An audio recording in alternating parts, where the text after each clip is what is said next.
In this video, let's understand the role of hormones in hair fall. We will be discussing two major hormones. One is sex hormone testosterone, second is thyroid hormone. Testosterone is seen in both men and women. How does testosterone cause hair fall? Testosterone gets converted into another form and it destroys the hair follicle, or it causes reduction in the thickness of the hair. But then, because testosterone is present in all men and women, but you still don't see this kind of balding patterns in everyone. Why so? This is the answer to this is genetics. If your hair are genetically sensitive to testosterone, then and only then you would start seeing this kind of balding pattern. In men, we call it as male pattern hair loss, androgenetic alopecia, balding. In female, it is known as female pattern hair loss or androgenetic alopecia. Basically, the hair in the crown section are sensitive to testosterone. If you see a bald person, you would notice that hair on the sides are preserved. They start losing hair from here and here, from these sides and in the center. In men, because this kind of balding patterns is seen, men feel that their testosterone levels are on higher side. This is a myth. Your hair are sensitive to the normal levels of testosterone. Even if you get your testosterone levels tested, they will be normal.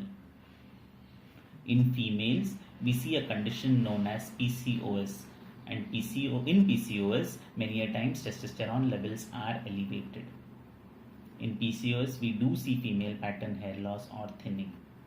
Many a times, thinning is an indication of PCOS. In adult females or older females, post-menopause also hair fall is seen. Here, it happens because external glands, adrenal glands start producing testosterone and they start affecting the hair. So when PCOS is the cause, if you treat PCOS, along with that you treat hair fall, at one moment you can stop the medicines. But in older females, because adrenals are going to produce testosterone throughout the life, so maintenance with medicines is necessary. Similarly, in men, testosterone has its major functions, so you cannot ever stop the production of testosterone. When you treat with medicines, the effect of testosterone on hair is nullified.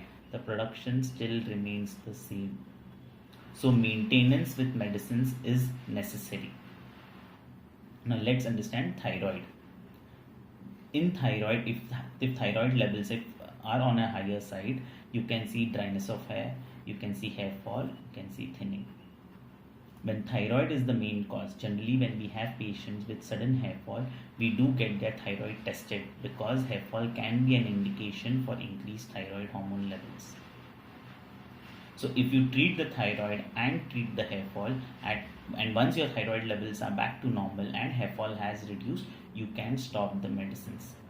For dryness due to thyroid, because the dryness has started and the length of your hair has already grown, so maintaining that dryness is necessary, like applying external conditioners and oil. I hope you have understood how hormones play a role, and in which kind of balding patterns maintenance of medicines is necessary. In the next video, let's discuss about nutritional deficiency, how nutrition plays a role in hair fall and hair growth. If you like the video, do share, do subscribe. Thank you.